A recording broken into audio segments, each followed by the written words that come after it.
Ahora con ustedes, Tiempo de Estudio Maná.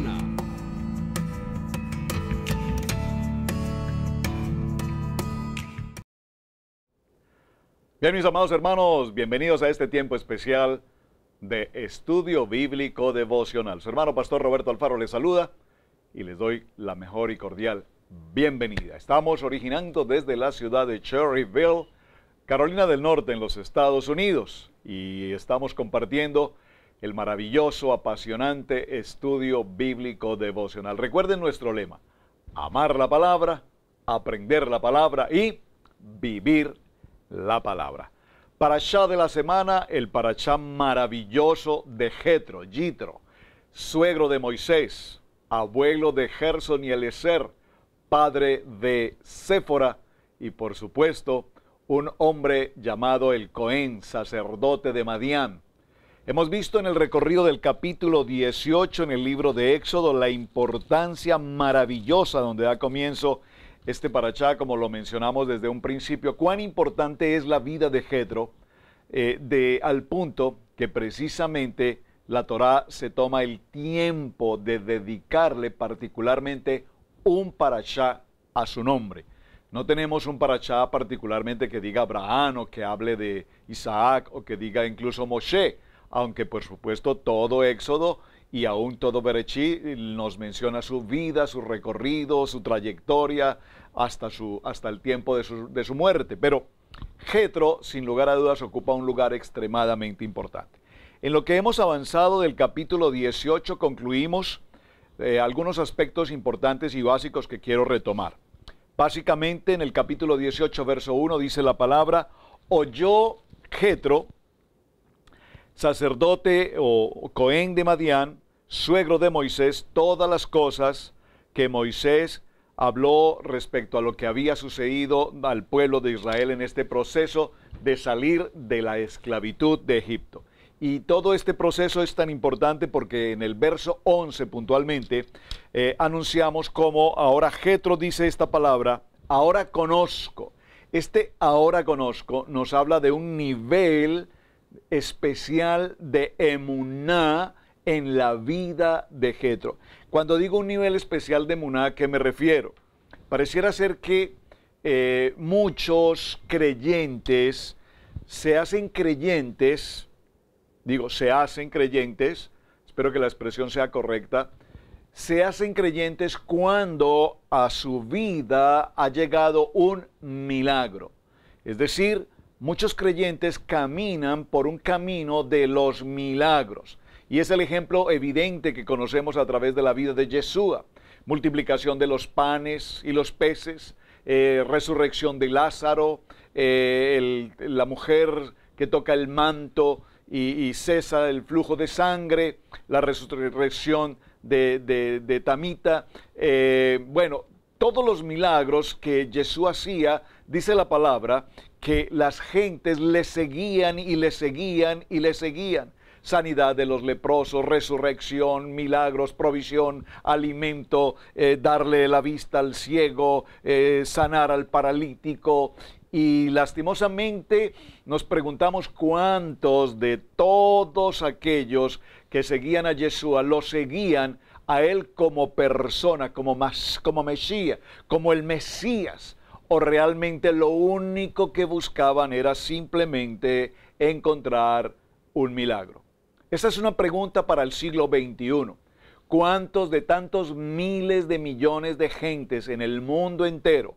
Saben, cuando vemos las estadísticas numéricas en las congregaciones se presumen y se sienten muy elevadas en su fe cuando tienen 20, 30 mil o 40 mil, y cuál es la iglesia más grande y la mega iglesia más grande. Pero la pregunta sigue siendo la misma.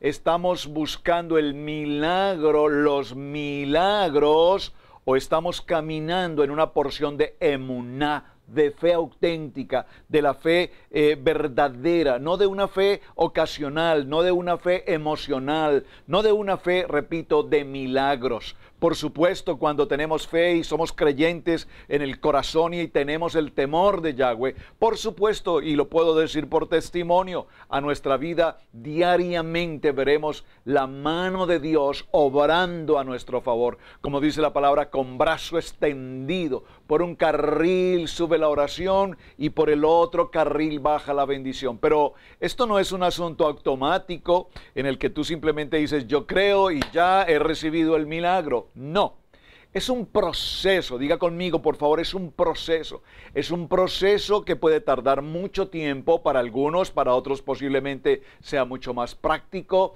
porque pues la voluntad de Dios es buena, perfecta y agradable y Él sabe cómo trata en el corazón de cada uno de nosotros. Pero lo que quiero resaltar en el caso de Jetro, para acercarnos a nuestro tema, es cómo Jetro por años y aún por genealogía desde el tiempo de Abraham, porque sabemos, ya lo estudiamos, viene de esa genealogía a través de Madián, vemos cómo conocía de la palabra, pero también conocía de otros dioses, es decir, que si había un dios que favorecía la lluvia, o había un dios que favorecía la sanidad, o había un dios que favorecía la agricultura, o había un dios que favorecía el crecimiento de los niños, pues había una multiforma de adoración a los dioses. Y ahí tenemos a este hombre llamado Jetro, Cohen de Madián. Ahora, en este verso 11, y repito, excúsenme que lo tenga que resaltar nuevamente, porque es importante que tengamos presente por qué hay un parashá destinado a la vida de Jetro. Y nos quedaremos cortos en esta semana para ahondar el detalle. Pero en este verso 11 particularmente dice Jetro, ahora conozco, dice que Yahweh es más grande que todos los dioses, porque en lo que se ensoberbecieron, prevaleció contra ellos. Y Jetro, suegro de Moshe, y nos repite siempre suegro, dice, preparó holocausto y sacrificio para Yahweh, y vino Aarón y todos los ancianos de Israel para comer con el suegro de Moshe delante del Dios Todopoderoso. Este texto es maravilloso porque aquí encontramos la razón, el motivo específicamente por el cual ahora tenemos un parashá con el nombre de Jetro, el suegro de Moisés. Digo, ¿por qué? Porque evidentemente vemos ahora cómo él reconoce, establece en su corazón. ¿Y por qué es importante esta historia? Porque evidentemente en el recorrido que llevamos, ya lo mencioné ayer, notamos cómo Jetro se dedica a aconsejar desde el punto de vista espiritual, desde el punto de vista familiar, desde el punto de vista de su jerarquía como suegro, a su yerno, indicándole que no puede ocuparse durante todo el tiempo de atender los problemas y solucionarle los problemas a todo el mundo, mientras que él no tiene tiempo ni para sí mismo, ni mucho menos para su esposa y para sus hijos. Ese fue el tema básico con el que trabajamos en el día de ayer. Ahora bien, vamos acercándonos entonces, por favor, hacia el tema del capítulo 19, que será nuestro tema para el día de hoy. Dice entonces, en el mes tercero de la salida de los hijos de Israel de la tierra de Egipto, en el mismo día llegaron al desierto de Sinaí. Este nombre es muy importante que lo tengamos presente, Sinaí, también llamado el monte Horeb o el monte Sinaí, y allí acamparon. Habían salido de Refidim y llegaron al desierto de Sinaí. Muy importante, y acamparon en el desierto. Aquí han transcurrido hasta este momento 46 días desde el momento que han salido del tiempo de la esclavitud. Han salido, repito, han transcurrido 56 días. Y menciono estos 56 días porque tenemos que llegar al día 49 y ya explicaré un poco más adelante por qué es importante esta información. Y acamparon en el desierto, allí en Israel, delante del monte. ¿Cuál monte? El monte Horeb, el monte Sinaí. Y Moisés subió a Dios Y Yahweh le llamó desde el monte diciendo, atención, así dirás a la casa de Jacob. Observen, así dirás a la casa de Jacob, es decir, a la casa de Israel, a la casa de Israel. Por favor, ¿quiénes son la casa de Israel? En este momento, para este momento histórico, la casa de Israel está conformada por las 12 tribus. Por favor, observen detenidamente porque en ocasiones escuchamos al mencionar este texto, esta expresión y debemos corregirla. Algunas personas la leen de la siguiente manera. Así dirás a la casa de los judíos. No, no. Aquí nos habla a la casa de Israel, a la casa de Jacob, a las 12 tribus, dentro de las cuales, por supuesto, se encuentra la tribu de Judá. Pero aquí no le habló a la tribu de Judá en particular, le habló a las 12 tribus. Recordemos, mis amados, muy importante, que dentro de la salida del pueblo de Israel de Egipto hacia esta libertad y hacia esta tierra de promesa, también salieron con ellos muchos extranjeros. Esto es muy importante lo que estoy mencionando, por favor téngalo presente, léalo en su Biblia, lea detenidamente, lea con entendimiento, porque muchas veces leemos con rapidez. Miren hermanos, cuando leemos no se trata de leer por querer mostrar de que leemos bien, con puntuación y todo lo demás. Es importante la puntuación, por supuesto. Me refiero, leer es importante, tener comprensión de la lectura, es lo que quiero significar. Y anunciarás a los hijos de Israel, las 12 tribus, aquí también ya tenemos un grupo de extranjeros que salieron con ellos.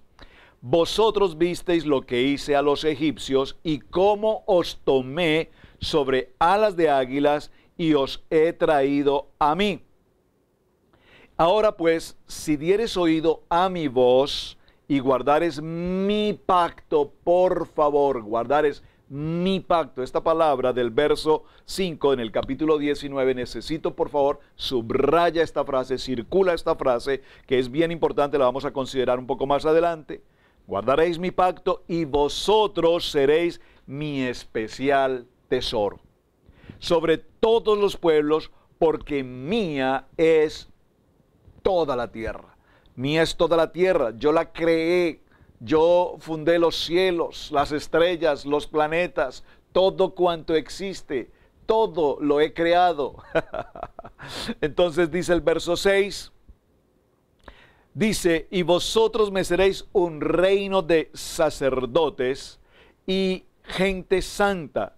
Estas son las palabras que dirás a los hijos de Israel. Estas son las palabras que dirás a los hijos de Israel. Entonces, vino Moshe y llamó a los ancianos del pueblo y expuso en presencia de ellos todas las palabras que Yahweh había mandado. Y todo el pueblo respondió a una y dijeron, aquí está el centro y el corazón de este capítulo 19. Verso número 8, capítulo 19, dice, todo lo que Yahweh ha dicho haremos. Y Moisés refirió a Yahweh las palabras del pueblo. Acepto. Aquí que encontramos, hay una declaración de parte del Padre Eterno hacia Moshe para que sea transmitido a los hijos de Israel, las 12 tribus. Esa declaración dice con absoluta claridad, prestaréis oído a lo que voy a decir. Guardaréis mi pacto. Recordemos que aquí en este pacto estamos también entendiendo el Brit Milá, la circuncisión. Guardaréis mi pacto y vosotros seréis mi especial tesoro sobre todos los pueblos, porque mía es toda la tierra. ¿Quiénes son vosotros? El pueblo de Israel. Ustedes, nación, pueblo de Israel, serán mi especial tesoro.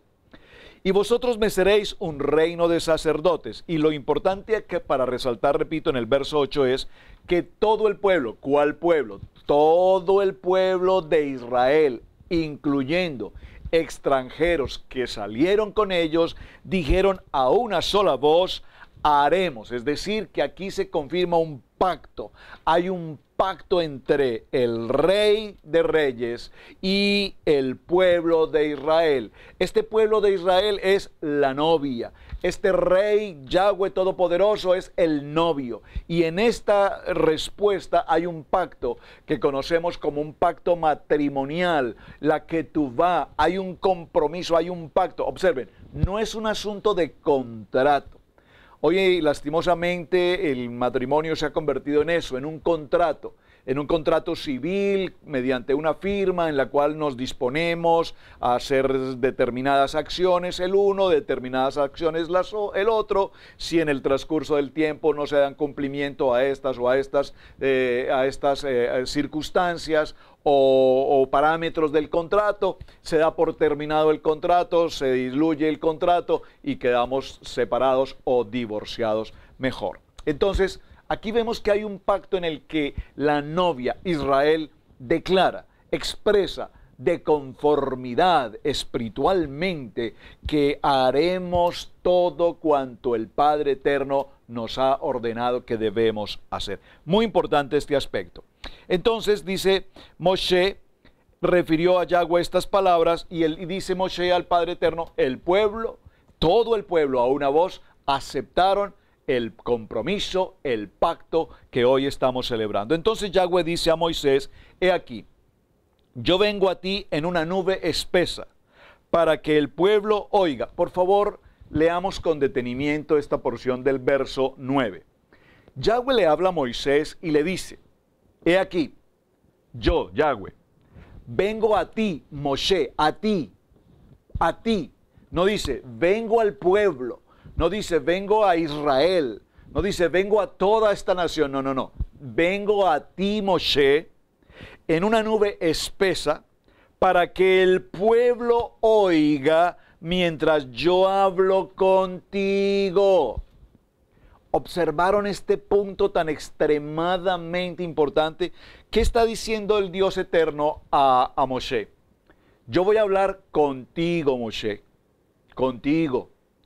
Y quiero hablar contigo de tal manera que todo el pueblo escuche que yo estoy hablando contigo. No dice, yo voy a hablar con el pueblo y quiero que todos me escuchen. No, voy a hablar contigo porque quiero que toda la nación escuche que yo estoy hablando contigo. ¡Wow! Tremendo este texto maravilloso del verso 9. Yo vengo a ti en una nube espesa para que el pueblo oiga mientras que yo hablo contigo y también para que te crean para siempre. Es necesario, Moshe, que este pueblo escuche que yo hablo contigo. Y para que ellos escuchen que yo hablo contigo, me presentaré en una nube espesa y todos oirán que yo estoy hablando contigo, porque es necesario que este pueblo crea para siempre que yo mantengo una comunicación abierta, directa, permanente contigo, Moshe. Amén. Maravilloso momento, maravilloso momento. Y Moisés refirió las palabras del pueblo a Yahweh. Y Yahweh dijo a Moshe, ve al pueblo y santifícalos hoy y mañana y laven sus vestidos. Y estén preparados para el tercer día, porque al tercer día Yahweh descenderá a ojos de todo el pueblo sobre el monte Sinaí. ¡Qué maravilloso momento! Aquí esta expresión del tercer día todos conocemos. El tercer día tiene un valor extraordinario. El tercer día nos habla de resurrección. El tercer día nos habla de del momento en que el Padre Eterno ahora se presenta para que todos los ojos del pueblo de Israel le puedan ver. Por favor, esto nos sucede en el mes de Sivan. Recuerden, el tercer mes. Y señalarás al pueblo en derredor, diciendo, guardaos. Por favor, presten mucha atención, guardaos. No subáis al monte, ni toquéis sus límites. Cualquiera que tocare el monte, de seguro morirá. cuán importante subir a la presencia del Padre Eterno, entendiendo que debemos cumplir unos parámetros específicamente establecidos por el Padre. No nos podemos salir de la línea, del lineamiento, límites establecidos en santidad, en obediencia, en honra para nuestro Padre Eterno. Verso 13, no lo tocará mano porque será apedreado o aseteado. Sea animal o sea hombre, no vivirá. Cuando suene largamente la bocina, subirán al monte. Y descendió Moshe del monte y el pueblo, y se santificó el pueblo, y los varones lavaron sus vestidos. Esto es un tiempo Yobel, es un tiempo maravilloso. Y dijo al pueblo, estad preparados al tercer día, no toquéis mujer. Miren qué interesante este punto, amados hermanos.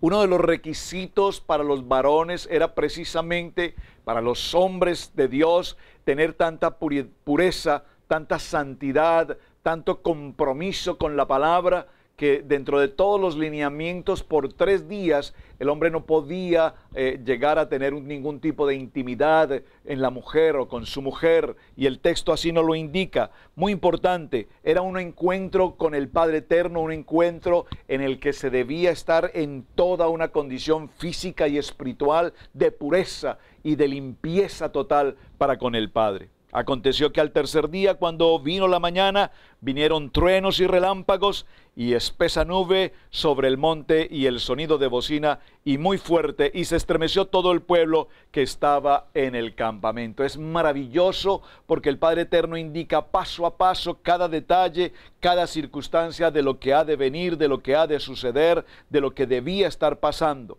en cada uno de estos preciosos momentos. Estamos a punto de oír la voz de Dios y estamos a punto de sellar ese pacto maravilloso para con Dios.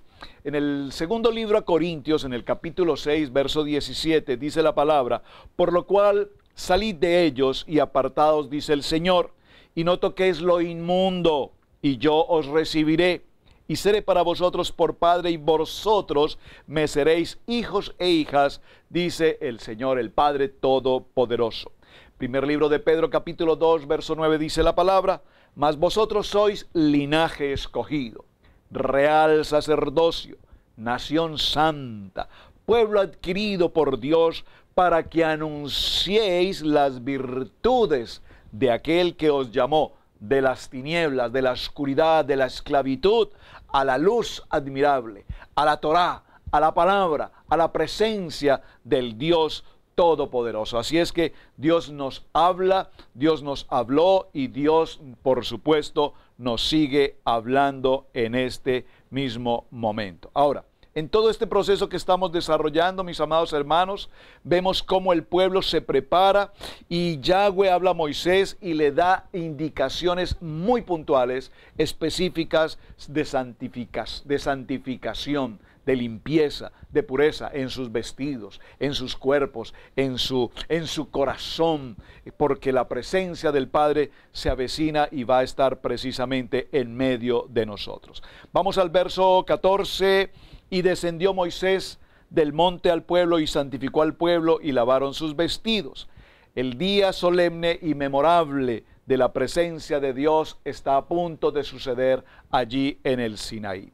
Aconteció que al tercer día, cuando vino la mañana, vinieron truenos y relámpagos y esta espesa nube sobre el monte y el sonido de la bocina, dígalo conmigo, el sonido del chofá, maravilloso. No sé usted, pero en lo personal, cuando puedo escuchar el sonido de la trompeta, el sonido del chofá, es maravilloso como ese sonido penetra hasta lo más profundo de nuestro ser, nos reargulle y nos recuerda que hay una voz, un trueno de Dios, el sonido de la trompeta, que dice la palabra que estremeció a todo el pueblo en el campamento.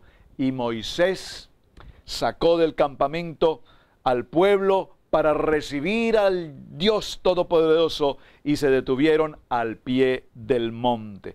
Dios cubre todo ese monte con esa densa nube, maravilloso momento. Hay relámpagos, hay temblor, hay fuego, hay truenos, hay sonido de bocinas, la nube espesa todo el monte Sinaí, verso 18, dice, todo el monte Sinaí humeaba porque Yahweh había descendido sobre él en fuego, y el humo subía como el humo de un horno, y todo el monte se estremecía en gran manera. Hermanos, leer estos textos, como lo mencionábamos hace un momento en nuestro lema, amando la palabra, viviendo la palabra, entendiendo esta palabra, nos produce ese gozo maravilloso. Yo puedo por un momento imaginar esta escena sobrenatural allí en el monte Sinaí, y todo el monte se estremecía en gran manera. Es una narrativa maravillosa, una narrativa que nos produce vida, que nos produce pasión por el texto que estamos leyendo. El sonido del sonido de la bocina iba aumentando en extremo. Moisés hablaba y Dios le respondía con una voz tronante. Dios ha prometido hablar una vez más, tal como lo hizo en el monte Sinaí. En el libro de los Hebreos, en el capítulo 12, verso 26, dice la palabra: su voz conmovió entonces la tierra, pero ahora ha prometido diciendo: una vez más convocaré no solamente la tierra, sino también el cielo. Mirad que no desechéis al que habla, pues si no escaparon aquellos que desecharon al que les amonestaba en la tierra, mucho menos nosotros si desechamos al que amonesta desde los cielos. Libro de Hebreos capítulo 12, verso 25. Vamos a ir cerrando la lectura de este texto, nos quedan algunos versos. Y descendió Yahweh sobre el monte Sinaí, sobre la cumbre del monte, y llamó Yahweh a Moshe a la cumbre del monte, y Moshe subió.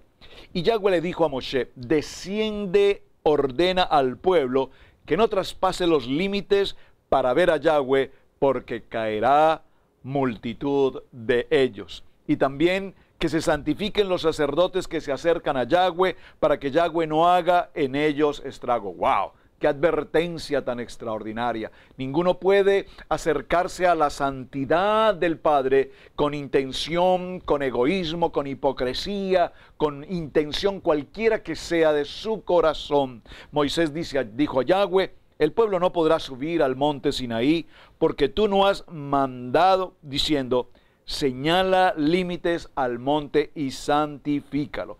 Y Yahweh le dijo: ve, desciende y subirás, tú, Aarón contigo, mas los sacerdotes del pueblo no traspasen el límite para subir a Yahweh, no sea que haga en ellos estrago. Entonces Moisés descendió y se lo dijo al pueblo.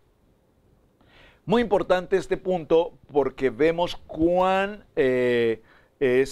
importante es, repito, la posición de Moshe para con el Padre Eterno, pero también la posición de Aarón. Recuerden que Aarón va a pasar un poco más adelante a ser oficialmente el sacerdote, y es una labor fundamental, y vemos cómo siempre Yahweh lo tiene presente. Vas a subir tú, Moshe, y también subirá tu hermano Aarón. Muy importante este aspecto que estamos desarrollando aquí. Ahora bien, nos damos cuenta en este maravilloso texto del capítulo 20, que es el capítulo que nos va a dar como el contenido general de todo lo maravilloso parashá de Yitro, porque ya vimos las estadísticas, lo que ha de pasar. Los sacerdotes no pueden traspasar, solamente subirá Moshe, subirá Aarón.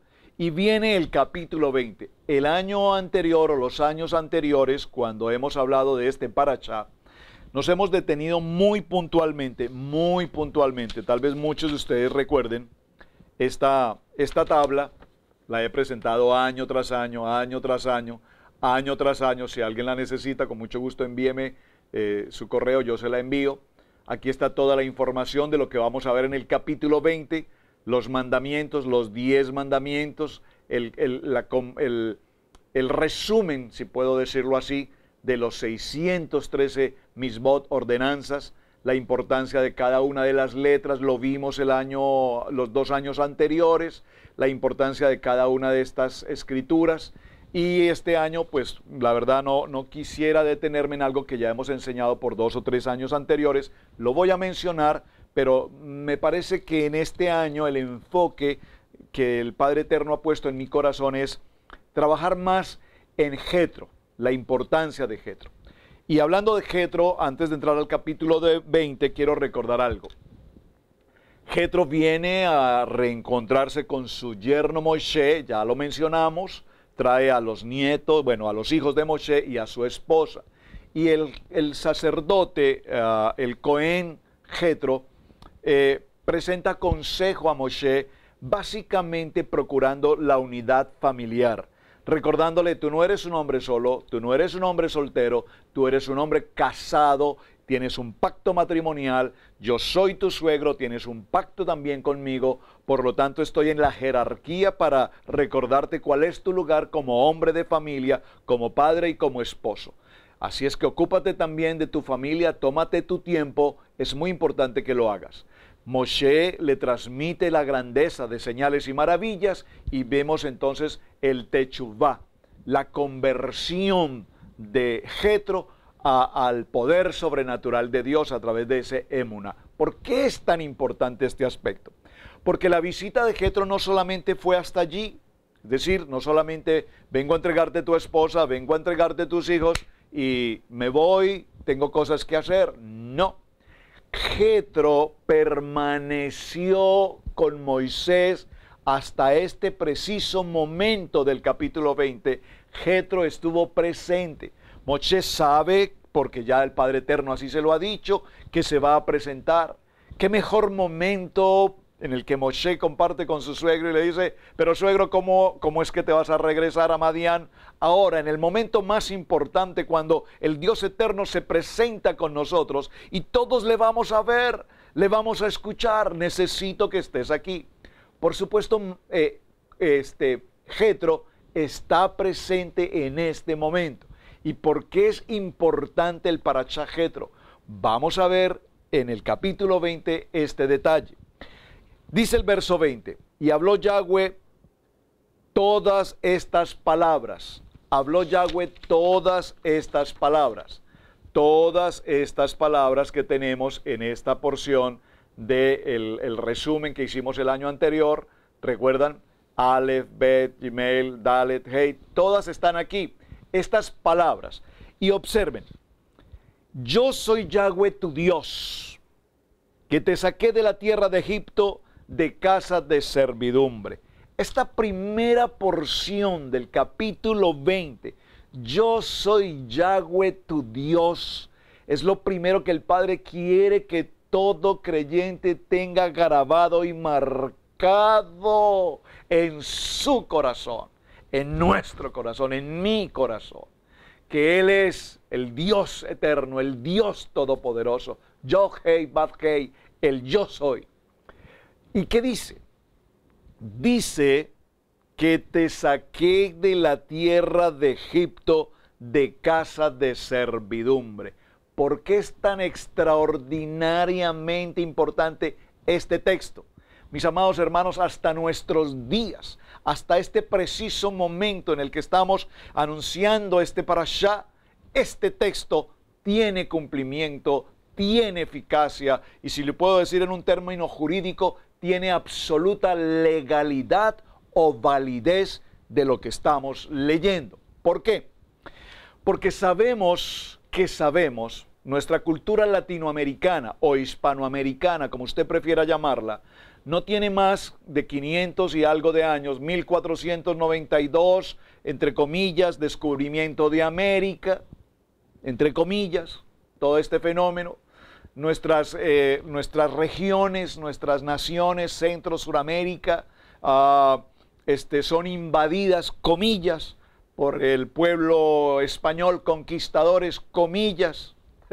Pastor, ¿por qué tantas comillas? Bueno, porque cuando estudiamos nuestra historia, hablar de conquistadores, pues no sé si usar otra palabra, invasores, no sé si utilizar otra palabra, si tenemos en cuenta la manera como todas las culturas indígenas fueron víctimas del terrorismo de estos, comillas, conquistadores, que lo único que hacían era venir en pos de recuperar riquezas, el oro y todo lo demás. Sabemos también por demás que en medio de esos viajes muchos de los hombres del pueblo judío, aquí sí lo puedo decir, del pueblo judío, que estaban en España, recuerden ese tiempo de la Inquisición, tuvieron que salir en bandadas hacia muchos lugares del Mediterráneo, Italia y también a las Américas, o sea que parte de esa migración de judíos, aquí estoy hablando de judíos,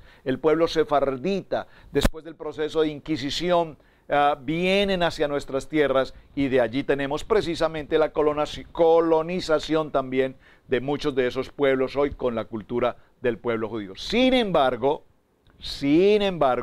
nuestra cultura hispana o hispanoamericana, repito, no tiene más de 500 años. Pero en el capítulo 20, verso 1 y 2, nos damos cuenta y nos garantiza fielmente la palabra que el pueblo de Israel tiene una vigencia mayor que cualquier otro pueblo hasta nuestros días. Vamos a cerrar en este momento, vamos a dejarlo allí, mañana concluiremos, pero nuevamente lo voy a leer. Atención. Y habló Yahweh Dios todas estas palabras, mañana detallaremos las palabras, diciendo: yo soy Yahweh tu Dios, que te saqué de la tierra de Egipto, de casa de servidumbre. Y aquí nos está entregando en esta palabra jurídica de legalidad que desde ese tiempo salió el pueblo de Israel de su condición de esclavitud y ese pueblo de Israel fue tomado y fue sacado de esa condición de esclavitud y va a pasar por todo un proceso de 40 años por demás hasta nuestros días. Hoy tenemos que esta palabra es viva, eficaz y penetrante. Es decir, aquí tenemos el testimonio verídico, real, de que Dios Padre Todopoderoso tomó a su pueblo de la esclavitud y lo trajo a libertad hasta nuestros días. Hoy esta palabra tiene validez y tiene vigencia. Así que mis amados hermanos, para el día de mañana nos quedamos en el capítulo 20, vamos a desarrollar este maravilloso texto y recuerden, aquí está presente Jetro. ¿Y por qué les insisto en esto? Porque ahora veremos qué va a pasar en el parashá de Jetro, qué va a pasar con este hombre después de que escuche estas palabras que Dios habló aquí en el monte Sinaí. Mis amados hermanos, muchísimas gracias por acompañarnos. Su hermano Pastor Roberto Alfaro les saluda. Gracias por acompañarnos con los videos, compartirlos, por las tareas, sus mensajes, sus preguntas, sus inquietudes. Gracias por suscribirse también con nuestro canal. Hasta el día de mañana. Shalom para todos. Bendiciones.